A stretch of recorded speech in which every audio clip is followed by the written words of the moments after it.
Hello friends, welcome to Sundar's lunch box. ఈరోజు మనం Rayalaseema special egg కారం దోశని ఎలా వేసుకోవాలో చూద్దామండి. ముందుగా ఈ దోశ కోసమని పిండిని ఎలా ప్రిపేర్ చేసుకోవాలో చూద్దాము. ఒక గిన్నెని తీసుకుని దానిలో 1 కప్పు వరకు మినపగుళ్ళు, 2.5 కప్పుల వరకు బియ్యాన్ని వేసుకోండి. అలాగే 1/2 కప్పు వరకు అటుకులు, 1 టీ స్పూన్ వరకు మెంతుల్ని వేసుకోండి. తర్వాత ఈ పప్పులన్నింటినీ 2-3 సార్లు శుభ్రంగా కడిగి మళ్ళీ ఫ్రెష్ వాటర్ని పోసుకొని 6 గంటలు నానబెట్టండి. పప్పులు 6 గంటలు నానిన తర్వాత ఒక మిక్సీ జార్ తీసుకొని పప్పుల్ని మిక్సీ జార్లో వేసుకొని తగినన్ని వాటర్ వేసుకొని వీలైనంత మెత్తగా గ్రైండ్ చేసుకోండి. ఇలా మెత్తగా గ్రైండ్ చేసుకున్న తర్వాత పిండిని ఒక గిన్నెలోకి తీసుకొని ఒకసారి కలిపి మూత పెట్టి ఒక ఫుల్ నైట్ పిండిని పులియనివ్వండి. పిండి ఒక నైట్ అలా వదిలేసిన తర్వాత చూసారా ఎంత చక్కగా పులిసిందో. ఇప్పుడు ఒకసారి కలుపుకొని రుచికి తగినంత ఉప్పు వేసుకొని బాగా కలుపుకోండి. పిండిని బాగా కలుపుకున్న తర్వాత ఈ పిండిని పక్కన పెట్టేసేసి దోశలోకి ఎర్ర కారాన్ని తయారు చేసుకుందాము. ఈ కారం కోసమని ఒక మిక్సీ జార్లో 100 గ్రాముల వరకు ఎండుమిరపకాయలు, పెద్ద నిమ్మకాయ సైజ్ అంతా చింతపండు, 15 నుండి 20 వరకు వెల్లుల్లి రెబ్బలు, రుచికి తగినంత రాళ్ళ ఉప్పు, కొద్దిగా నీళ్ళు వేసుకొని బాగా మెత్తగా గ్రైండ్ చేసుకోండి.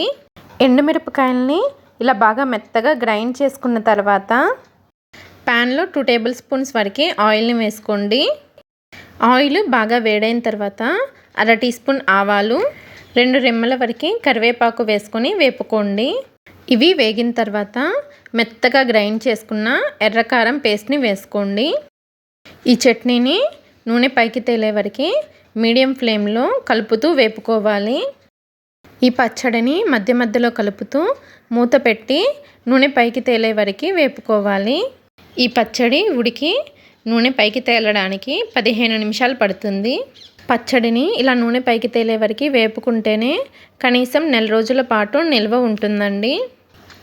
ఇప్పుడు ఎగ్ దోశ కోసమని పెనాన్ని బాగా వేడి చేయండి. వేడి చేసిన పెనాన్ని మంట తగ్గించి 1 నుండి 2 గంటల వరకు పిండిని వేసుకొని పిండిని స్ప్రెడ్ చేయండి.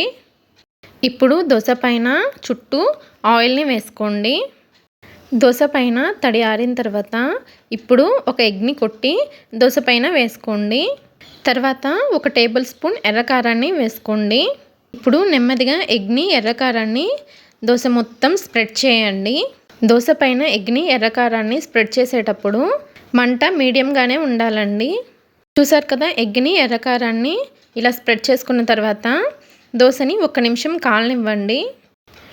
దోశ ఒకవైపు కాలిన తర్వాత రెండో వైపుకు తిప్పుకొని 30 నుంచి 40 సెకండ్లు దోశని కాలనివ్వండి. చూసారు కదండి, చాలా స్పైసీగా సూపర్ టేస్టీగా ఉండే రాయలసీమ ఎగ్ కారం దోశ. ఈ దోశల్ని మీరు కూడా తప్పకుండా ట్రై చేసి నచ్చితే లైక్ చేసి షేర్ చేసి సబ్స్క్రైబ్ చేసుకోండి. Thanks for watching.